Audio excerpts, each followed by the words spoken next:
La propuesta es trabajar con la presentación de la unidad 2 y de algún modo con el artículo de Anino de manera breve, ya que es un artículo que por lo general se considera de fácil lectura y que tiende a sintetizar cuestiones que ya estaban en la unidad 1, así que vamos a evitar hacer mucho más extenso esta propuesta. Bien, los artículos con los que vamos a trabajar en esta unidad, la unidad se llama Los nuevos estados y la institucionalidad, ciudadanos de las nuevas repúblicas.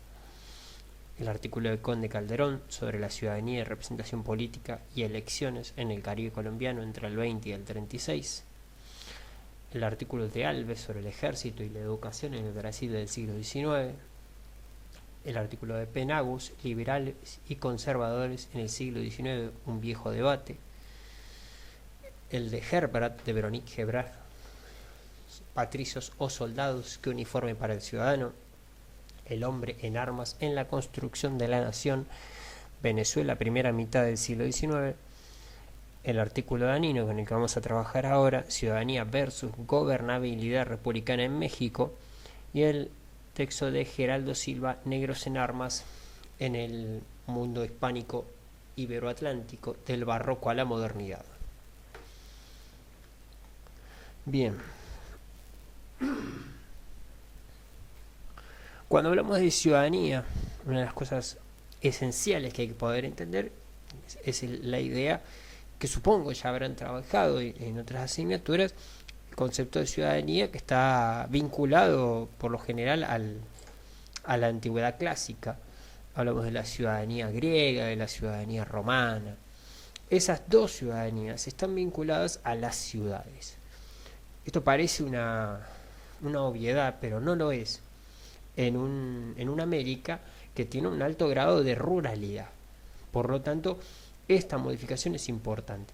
¿Por qué? Porque durante todo el periodo colonial me voy a encontrar con que la que define, la que delimita y la que ejerce el poder es justamente la ciudad. Todavía hereda esa lógica de que en la ciudad yace y reside el gobierno.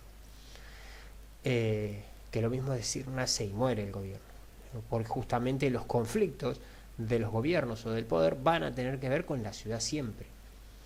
Es el eje de el nudo conflicto entre ruralidad y ciudad o campo y ciudad. En ese nudo de la ciudadanía surge esta emergencia de la ciudadanía moderna que es resultado de alguna manera de la Revolución Francesa y de la Revolución de Independencia norteamericana. Es una nueva ciudadanía, es una ciudadanía mucho más amplia, mucho más extensa en número y amplia en los sujetos en los cuales va a recaer.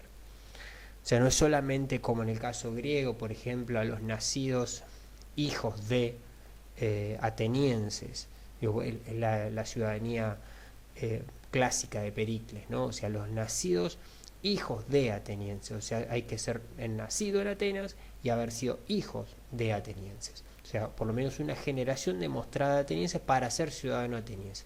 Eso reduce mucho la población y hace, si se quiere, mucho más simple el poder identificar quién es el ciudadano ateniense. Ahora, cuando estoy en América, tengo una población que no se puede definir de esa manera porque, o no es que no se puede, sino que hace mucho más complejo el definirlo de esa manera, porque de hecho tengo a los indígenas que son más de una generación y son nacidos en el lugar. Si yo los definiera de ese modo, también tendría que incluir a los afrodescendientes, que quizá ya hay casos de esclavos que vienen desde 2 o 3 generaciones que están viviendo en un lugar determinado. Entonces es difícil saber si esos también incluyen. Entonces hay una estructura distinta, que es la estructura de castas. Entonces, en América Latina tenemos las castas. Las castas, que son, en grandes rasgos, o como muchas veces las solemos resumir, un grupo de 4 grandes bloques de castas, pero son muchas más. De hecho, en 1810, el 25 de mayo de 1810, en Buenos Aires hay 70 castas, para que entendamos la cantidad de castas que había. Las castas conocidas son la que podríamos llamar españoles, que sería una barra basada, pero bueno, españoles, la de indios y la de esclavos, que no se llama africanos, se llama esclavos directamente. De esos tres grandes grupos están los mestizajes, que serían el nuevo grupo de castas, o sea, los mestizos, que son los hijos de, por lo general, nacidos de las violaciones que producen los españoles con las indígenas, serían los primeros. Los segundos podríamos creer que son las uniones voluntarias, que se los conoce por lo general como mestizos, que con el paso del tiempo, los que tengan tono blanco en su piel y sean reconocidos por sus padres españoles, formarán parte del grupo de los criollos, porque no son muchas las mujeres españolas que emigran en los barcos, porque las tradiciones marinas dan a la mujer como mala suerte, por lo general porque la mayoría de los barcos son varones, y si colocamos mujeres durante varios meses arriba de un barco, eso genera conflictos internos y motines dentro del barco. Por lo general las mujeres no viajan en los barcos, o viaja la mujer del capitán nada más, o personas muy reducidas. Por lo tanto, cuando organizamos una primera etapa de América, nos vamos a encontrar con muy pocas mujeres de origen europeo, y vamos a encontrar los resultados infantiles van a ser por lo general mestizos. Si esos mestizos tienen tintes blancos, los padres españoles por lo general van a tender a reconocerlos, porque todavía figura el derecho romano. El derecho romano, el padre reconoce al hijo. Si el padre no reconoce al hijo, el hijo no es hijo. Entonces, aquellos que tienen un tinte más blanco en la piel van a un tinte más europeo, perdón, no blanco, un tinte más europeo en la piel, van a ser reconocidos por sus padres, van a ser el futuro grupo de criollos, que es como una especie de subcasta, que serían la división que aparece en los documentos muy seguido como peninsulares y criollos. Los peninsulares son los españoles nacidos en España, y los criollos son los que se conocen como españoles americanos, ¿sí? Aquellos que son nacidos en América. De la mezcla entre los indígenas y los esclavos africanos, ¿sí? Eventualmente de esos grupos nacerán los que se conocen como mulatos. El nombre se refiere a mula. La mula es una mezcla entre el caballo y el burro, pero que nace obstruida para poder volverse a reproducir. O sea, para que tengamos una idea de por qué la hibridez entre dos razas que obviamente en términos europeos son razas, y en términos europeos quedan anuladas, o sea, como si fueran dos bestias que se mezclaron, ¿sí? O sea, la mula es la mezcla, vuelvo a repetir, de un burro y una yegua, y que nace, ¿sí?, obstruida de poder volverse a reproducir. La mula no tiene hijos, la mula es hija de alguien, o el mulo es hijo de alguien, pero no puede tener crías. Entonces, ese es el apelativo que se usa para los hijos de los africanos y los indígenas. Eso se conoce como mulato. Después de eso hay un grupo, una serie de grupos que tienen que ver con las submezclas de esos grupos de castas, los que se conocen como castizos, ¿sí? Que son los pardos, los zambos, ¿sí?, que van a tender a ser de un tono de piel más parecido a una o a la otra, y por lo tanto van a quedar más pegados a una o a la otra casta. De hecho, un grupo que se llama castizos, ¿sí? Hay otros que se llaman tornatras. Eso significa que son la cuarta generación, ¿sí?, de unión familiar entre alguna de esas castas, y por lo tanto torna a la primera con la que se originó. O sea, si yo soy el cuarto hijo de una familia afrodescendiente, al ser tornatras sería como negro puro, negro africano recién llegado, una cosa bastante particular. O si soy el cuarto hijo de un español, por más mezclas que tenga, ¿sí?, vuelvo a ser español nativo peninsular en la lógica de castas. Eso para que entendamos la complejidad de las castas. Pero esas castas, justamente, todas estas posibilidades de enamorarse de una persona, casarse, incluso en términos del sacramento católico cristiano, genera dinámica social. O sea, hay personas que, poco preocupadas por la etnia o el grupo al que pertenecen los otros, se casa y tiene hijos, y quizá no le va tan mal económicamente y se convierte en una persona relativamente pujante, o al revés, ¿sí? O se convierte en una persona cada vez más arruinada, me refiero a españoles que llegan y que les va mal económicamente, o a indígenas que digamos, se mezclan con el resto de los grupos sociales y sin embargo les va muy bien económicamente. Entonces hay cierto grado de dinámica social que no podría permitirme separarlos como pobres y ricos. Es un poco más enriquecido el sistema. Y lo vamos a ver con mucha fuerza cuando avancemos en los artículos.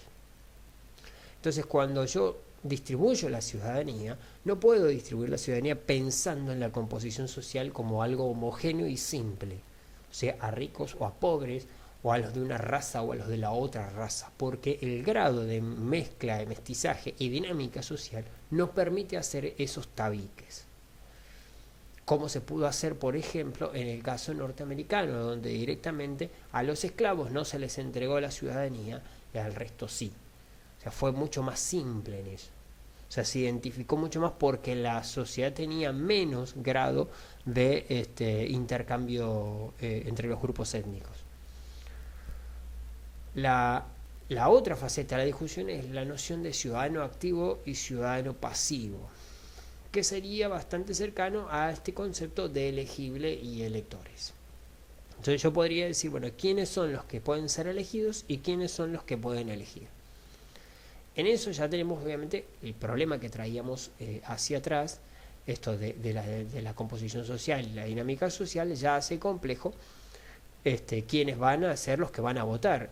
Aún así, dentro de los que podrían llegar a votar si pudiéramos en alguno de todos los territorios latinoamericanos, ya sea Lima o ya sea Ciudad de México o ya sea Caracas, si yo pudiese definir en ese momento y decir, bueno, vamos a considerar a estos, los ciudadanos, ahora hay que separar a los ciudadanos entre aquellos que votan, ¿sí?, y aquellos que son votados. O sea, ¿quiénes pueden ser presidentes? Todos van a ser presidentes. Todos tienen la posibilidad de alcanzar la condición de primer ministro, bueno, o de ser diputados. Eso genera un nuevo conflicto al interior de las élites de quiénes pueden ser elegidos y quiénes deben ser electores. Los procesos revolucionarios que estuvimos viendo ponen en evidencia que el apoyo popular, la movilización del pueblo, este mito de que el pueblo es soberano en la retroversión de la ciudadanía, obliga a que el pueblo también sea ciudadano. Si es soberano, debe tener capacidad de voto. El tema es quiénes son el pueblo. Algo que no logramos resolver en la unidad 1, ahora se arrastra y se hace más complejo todavía. Entonces, van a aparecer, y en el caso del Caribe colombiano lo vamos a trabajar, la diferencia entre los elegibles, o sea, qué sectores son los que pueden ser candidatos, los electores, y ahora vamos a esquecer, y los sufragantes, para que no nos mezclemos. Los sufragantes son los sujetos que votan, esos sujetos votan, y por X cantidad de votos se designa un elector. El elector va a ir a una reunión, a lo que se conoce como colegio electoral, y ahí va a decidir quién es el que han elegido. Esto es lo que se conoce como voto indirecto. El voto indirecto es un voto que se usa mucho en Latinoamérica y de hecho se usa todavía en Estados Unidos. ¿Sí? Las personas tienen asignado, digamos, un lugar de voto, ellos votan masivamente, o sea, son nuestros sufragantes en este caso, sus sufragios son contados y por cada cantidad de sufragios ese partido obtiene un elector. El elector se reúne en el colegio electoral y ahí se elige quiénes son los candidatos. Voy a hacer un pequeño paréntesis para que podamos entenderlo. Por ejemplo, en Estados Unidos, en igualdad de condiciones, todos los estados tienen la misma cantidad de electores. Vamos a suponer, en cada uno de los estados yo tengo 3 electores asignados. Eso significa que en la última elección, que es lo que realmente pasó, por ejemplo, Hillary Clinton ganó, supongamos, en Nueva York. Nueva York tiene 3 o 4 veces más población que Utah. Y Donald Trump ganó en Utah. Cuando fueron al colegio electoral, ¿quién tenía más electores? Tenía 2 electores por Nueva York Hillary Clinton y uno solo Donald Trump por ser la primer minoría. En el caso de Utah tenía 2 electores Donald Trump y uno solo Hillary Clinton por ser la primer minoría.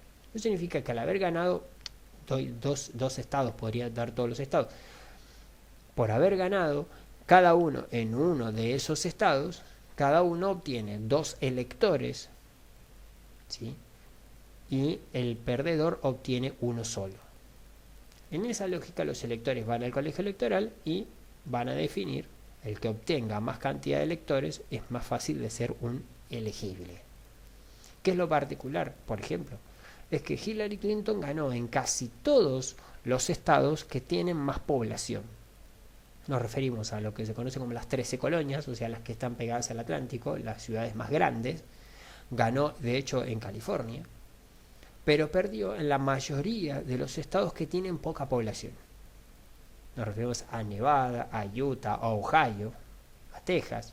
O sea, perdió en todos esos estados. Pero poco importa cuántos la votaron. O sea, ganó en cantidad de sufragantes. Pero como perdió en la cantidad de estados en los cuales ganó, eso significa que obtuvo menos electores. Y al tener menos electores, cuando fueron al colegio electoral, ganó Donald Trump. O sea, Donald Trump tenía más cantidad de electores porque había ganado en más cantidad de estados. Estados que tienen menos población, o sea, menos votantes. Pero como Hillary Clinton había ganado con muchos votos, pero en menos estados, obtuvo menos electores. Ese es el sistema de elección indirecta. En Argentina funcionó hasta 1994. En el caso del rosismo también funcionaba así.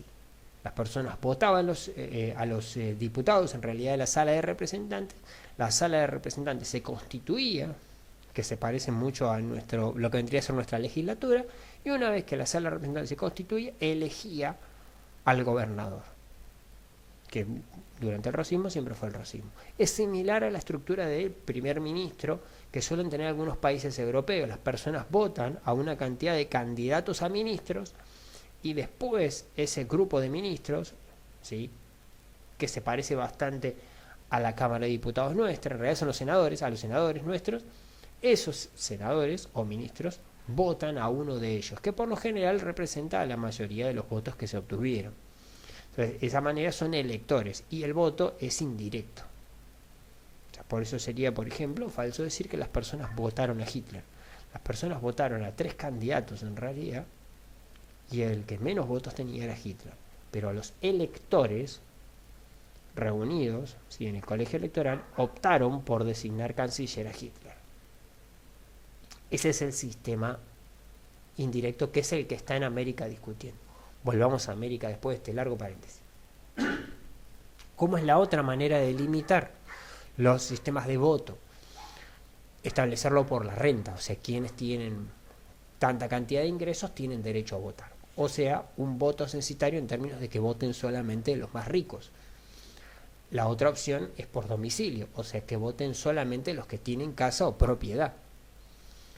La otra es por el grado de alfabetización. Los que saben leer pueden votar, los que no saben leer no pueden votar. De esa manera yo podría establecer ciertas separaciones. El problema es que si iniciamos el proceso de independencia en la unidad 1, ¿cómo hacemos para llevar tantos soldados a la guerra si ni siquiera van a obtener el voto y no van a poder hacer nada? O sea, son el pueblo, pero no vota. La otra opción es un voto amplio. Buscar cómo definir entonces en un voto amplio, no vamos a llamarlo universal, vamos a llamarlo amplio. Ese voto más amplio, se puede decir, bueno, todo aquel que habita en el territorio pasa a ser ciudadano. Por ejemplo, esta es la definición de El Salvador, si repasamos el texto de Herrera. En el texto de Herrera son ciudadanos todos los que habitan América.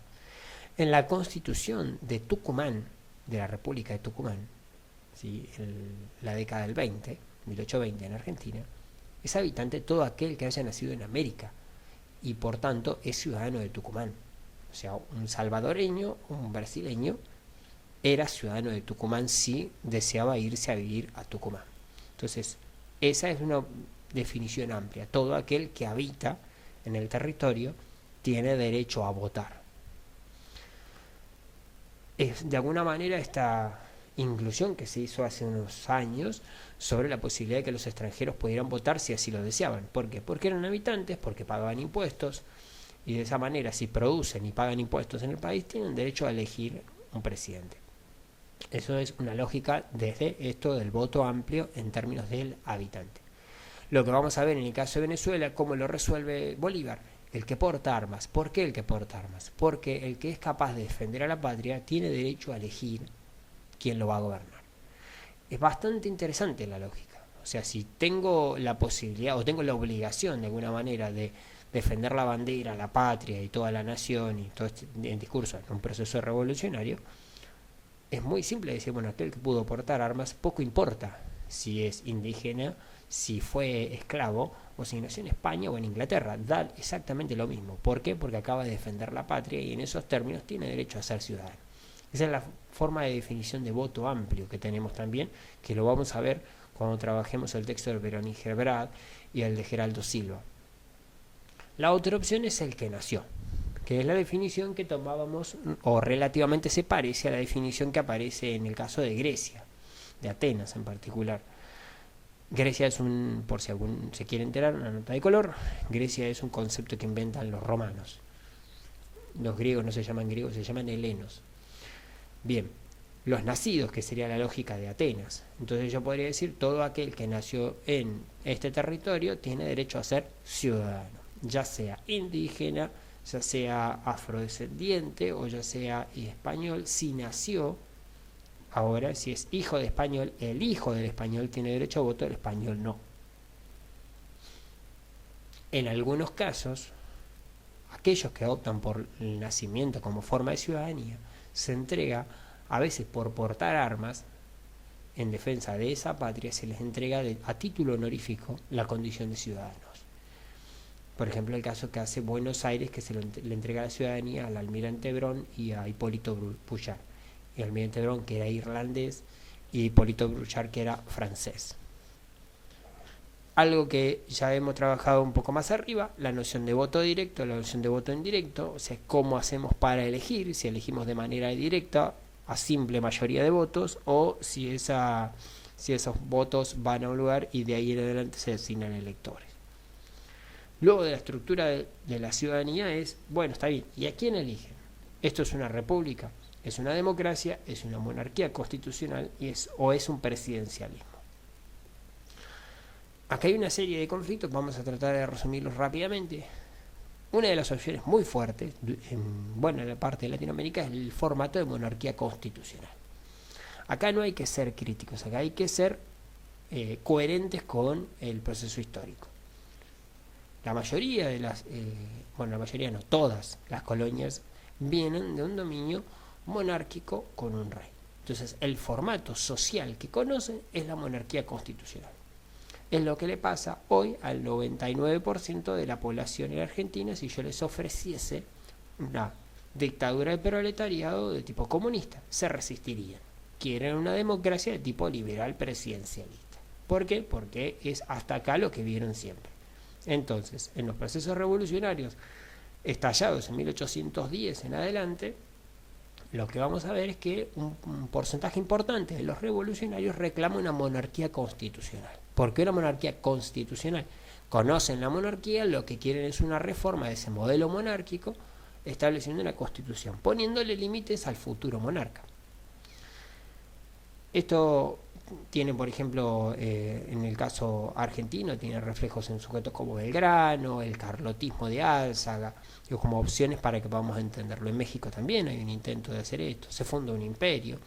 El primer gobierno de Brasil antes o algo así, o la transición a la independencia, se llama imperio.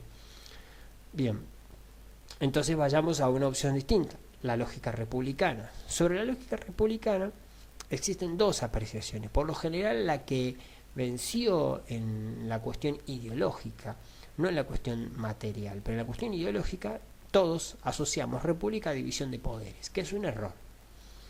Pero bueno, es la que de alguna manera salió victoriosa. Entonces, esto sí se instala, que es la lógica de la división de poderes. Nos referimos a un poder ejecutivo, a un poder legislativo y a un poder judicial. Esto implica que esa república puede ser para que lo entendamos por qué es cuestionable el concepto de república como división de poderes, porque esa división de poderes puede ser tranquilamente compatible a la lógica monarquía constitucional, porque en el monarca yo tendría tranquilamente el poder ejecutivo, al ser constitucional va a tener que tener algún tipo de poder legislativo, y los jueces siempre existieron en todas las monarquías. Así que habría división de poderes dentro de la estructura de monarquía constitucional. Por ejemplo, la monarquía parlamentaria inglesa sería una estructura republicana y la bandera de Inglaterra es una bandera republicana, para que más o menos asociemos el concepto de república como es debido. ¿Cuál es el otro concepto de república? Es res pública, el concepto de la cosa pública. De esa manera, ¿cómo sería una república? Con un alto poder de participación y movilización popular.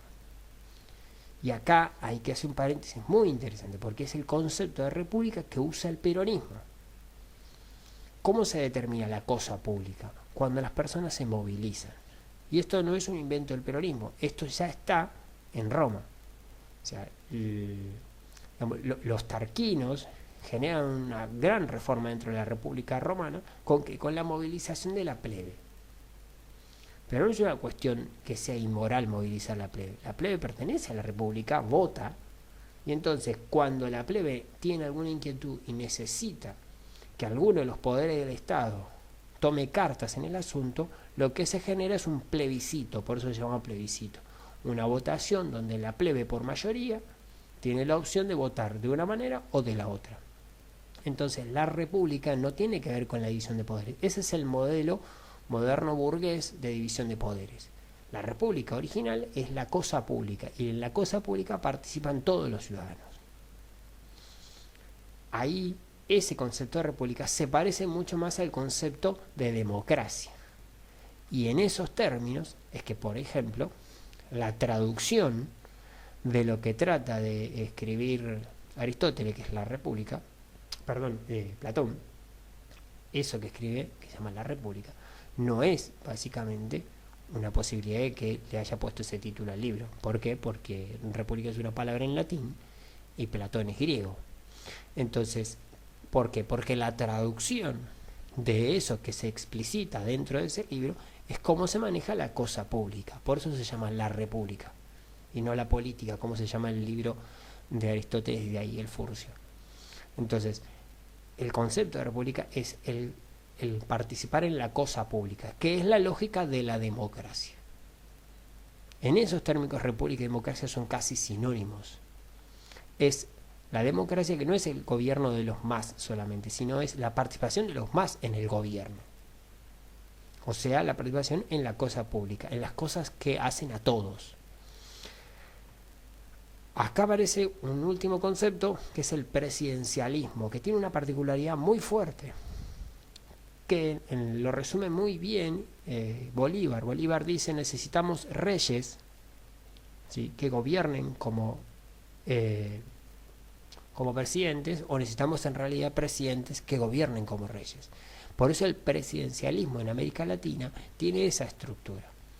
Es un sujeto elegido en términos democráticos, tiene una estructura republicana de división de poderes, pero en muchas cosas es un monarca.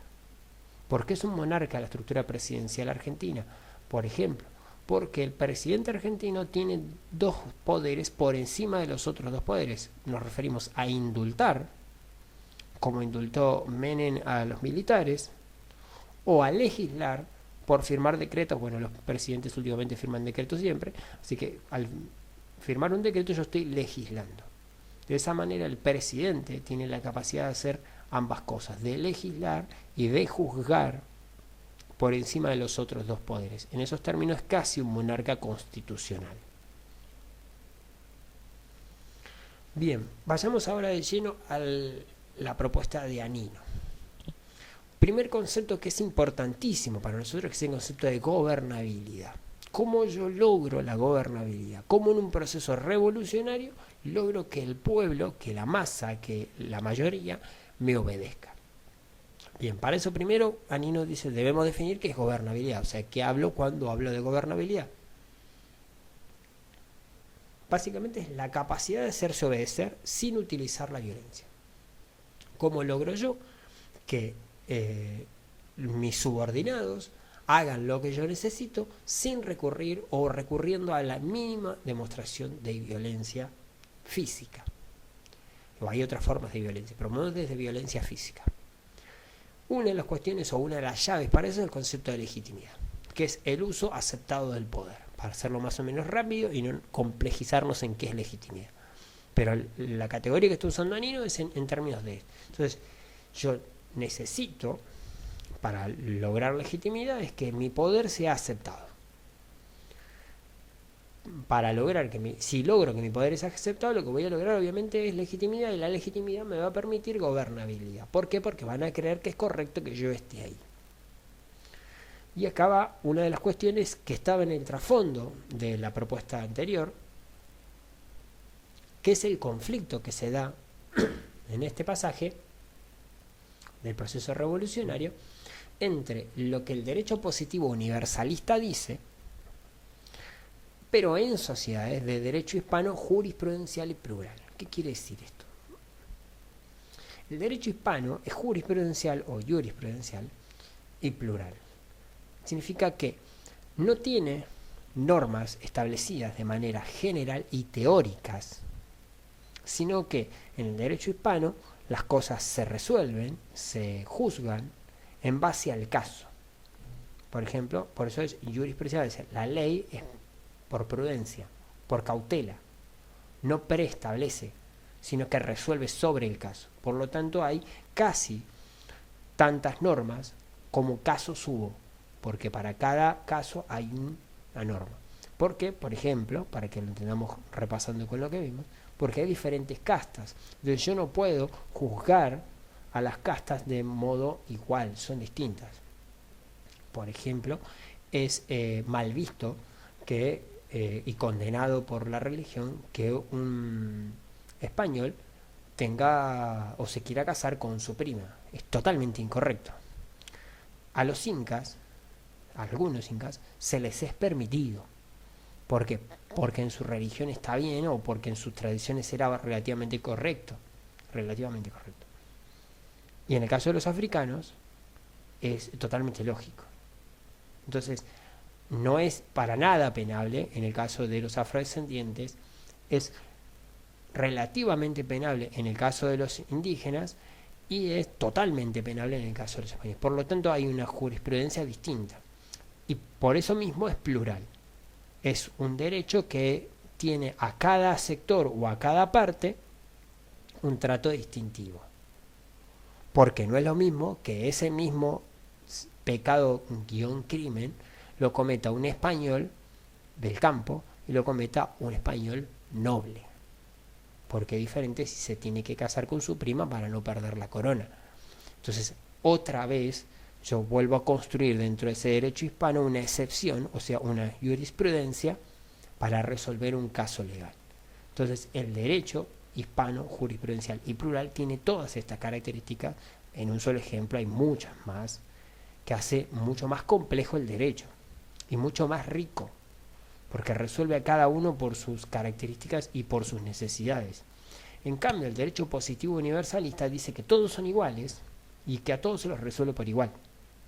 Significa que de un plumazo, esclavos africanos, indígenas americanos y europeos españoles tienen el mismo derecho, lo que genera un gran problema de traducción de quién tiene derecho a qué. Por ejemplo, le estoy vedando al africano su casamiento, le estoy vedando el casamiento al indígena y no le estoy haciendo nada al español hasta acá. No le estoy cambiando casi nada, al español por lo menos al del campo. Entonces, podría ir viendo muchas de las opciones, que es lo que vamos a ver, por ejemplo, en uno de los casos, que los afrodescendientes que están enrolados en el ejército en Cartagena, por defender al rey en Cartagena, no pagan impuestos, están exentos de impuestos. Cuando llega, o sea, los españoles sí pagan impuestos. Cuando llega Bolívar con la proclama de que todo el que porta armas es ciudadano, los afrodescendientes están de acuerdo con la independencia, están de acuerdo con sumarse al ejército de Bolívar, pero no con ser ciudadanos. ¿Por qué? Porque tendrían que pagar impuestos. Entonces, el derecho positivo, al universalizar y convertir a todos en iguales y a todos en la misma condición, obliga a todos a tener que hacer cosas que antes no hacían. Por ejemplo, los indígenas en el mundo hispano jurisprudencial pagan tributo por ser indígena, pero no pagan impuestos comerciales. Nos referimos a la alcabala y al almofarijazgo, nombre largo. Si todos son ciudadanos, ahora los indígenas dejan de pagar mita y tributo, pero tienen que pagar todo el resto de los impuestos. La pregunta es si les conviene o no. Porque, por ejemplo, algunos indígenas de alta alcurnia pagan un dinero y no van nunca a la mita en toda su vida. O sea, pagan como una especie de multa o le pagan a otro para que lo haga y no van nunca a la mita. Entonces no les interesa la mita o ser liberados de la mita, porque ya la pagaron toda su vida y todavía les quedan 40 años para vivir, quizá. Entonces, ¿por qué quisiera yo que abolan la mita si en realidad no me afecta? En esta lógica del derecho jurisprudencial. Ahora soy ciudadano y no voy a pagar mita, pero sí voy a pagar todos los otros impuestos que antes no los pagaba por el solo hecho de ser indígena. Ese es el problema entre derecho positivo y derecho hispano jurisprudencial. Esto lo que genera es lo que se conoce como el desliz de la ciudadanía. Cuando se instala la ciudadanía de igual y para todos, cada uno de estos sectores lo que va a hacer es ir corriendo la línea hacia donde lo favorece y generando desliz, o sea, un corrimiento de la ciudadanía, una reinterpretación de la ciudadanía para favorecer sus intereses.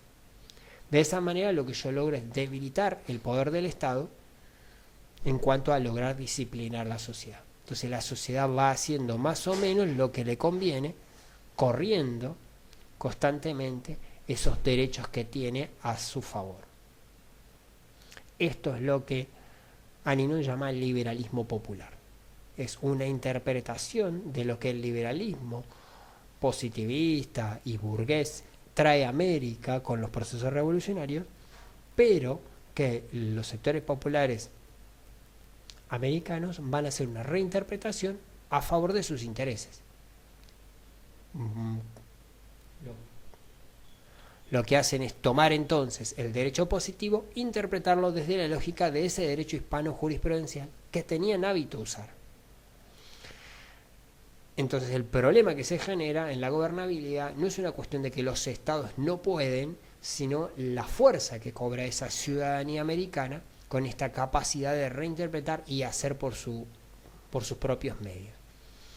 En eso existe este proceso que es una mezcla entre aquello que es el derecho hispano y aquello que es el derecho positivo, que es estos mecanismos de 3 pasos, que son las actas de adhesión, la inscripción de un plan y el levantamiento. Explicamos por qué es importante, no solamente para nosotros, sino para la materia que nos continúa. Las actas de adhesión son un proceso donde un líder popular recorre una serie de pueblos y va buscando adhesiones de esos pueblos. Esos pueblos se quejan y presentan cartas de quejas que este líder va juntando. En esos términos yo estaría dentro del derecho hispano jurisprudencial, porque eso sería lo que se conoce como la petición. Pero este líder popular lo que está haciendo es una práctica típica del proceso revolucionario. Antes no se hacía eso. O sea, ha mezclado esa costumbre de levantamiento como Hidalgo, como lo ha hecho Morelos, y junta esas actas de adhesión. Con estas actas de adhesión escribió un plan. Ese plan se parece bastante más a lo que podríamos llamar un intento de constitución o de ley. Propone eso al gobierno como si fuera un plebiscito, y en vista de que lo que está pidiendo es casi imposible, de ahí en adelante se generó un levantamiento militar propio del proceso revolucionario. Entonces yo voy generando una mixtura, ¿sí?, una hibridez, se dice, entre todas las costumbres del antiguo régimen, las costumbres del proceso revolucionario, y en una lógica de tipo republicano.